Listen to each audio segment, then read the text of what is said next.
Hello नमस्ते तपाईहरु सबैजनालाई मेरो च्यानलमा स्वागत छ र आज यस भिडियोमा चाहिँ मैले पल्सर N125 को बारेमा भन्न गइरहेको छु। हाम्रो बजाज कम्पनीले 125 सीसी सेगमेन्टमा एउटा नयाँ बाइक लन्च गरेको छ जसको नाम हो पल्सर N125 र मैले पल्सर N125 को ओभरअल फिचर्स को बारेमा भन्न गइरहेको छु। त्यसैले मेरो यो भिडियो ध्यान दिएर अन्तिमसम्म हेर्दिनु होला र अब यति भन्दै हामी हाम्रो भिडियो स्टार्ट गर्छौं।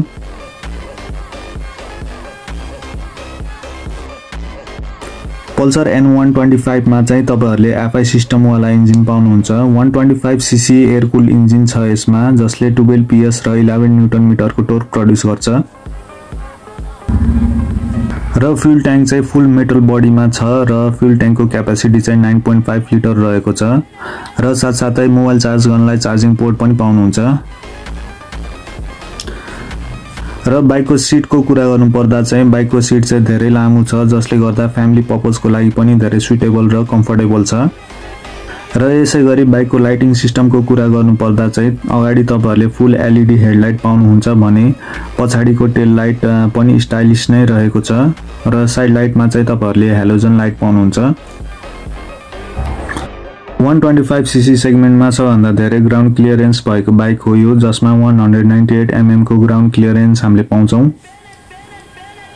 र बाइकको फ्रन्ट सस्पेन्सन बाहिर मस्कुलर कभर हामीले पाउँछौं र त्यसैगरी बाइकको पछाडी चाहिँ हामीले मोनोसक पाउँछौं। र ब्रेकको कुरा गर्नु पर्दा अगाडि 240 mm को डिस्क ब्रेक हुन्छ भने पछाडी 130 mm को ड्रम ब्रेक हुन्छ र यो बाइकमा कम्बी ब्रेकिङ सिस्टम पनि छ र यो बाइकको ह्यान्डल एकदमै स्मुथ खालको छ र यस बाइकमा हामीले 5 स्पिड गियर बक्स पाउँछौं र बाइक स्टार्ट गर्न सेल्फ र किक दुईटै अप्सन पाउँछौं। र पल्सर N125 को डिजाइन र ग्राफिक्स चाहिँ दामी छ। यो बाइक चाहिँ नेकेड बाइक र अफरोड बाइक को कम्बिनेसन हो जस्तो लाग्छ मलाई। र यो बाइकमा तपाईहरुले पाउनुहुन्छ MRF को ट्युबलेस टायर अगाडि र पछाडी। फ्रन्ट टायर चाहिँ 80/100 को छ भने रियर टायर चाहिँ 110/80 को पाउनुहुन्छ र यसमा तपाईहरुले फुल डिजिटल डिस्प्ले पाउनुहुन्छ जसमा fuel indicator, speedometer, trip meter, Bluetooth connectivity, gear positioning indicator पाउनुहुन्छ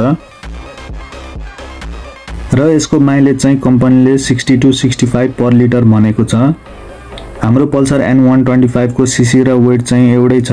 बाइकको सीसी पनि 125 र बाइकको वेट पनि 125 केजी नै रहेको छ जसले गर्दा यो बाइक एकदमै लाइट र एजाइल छ।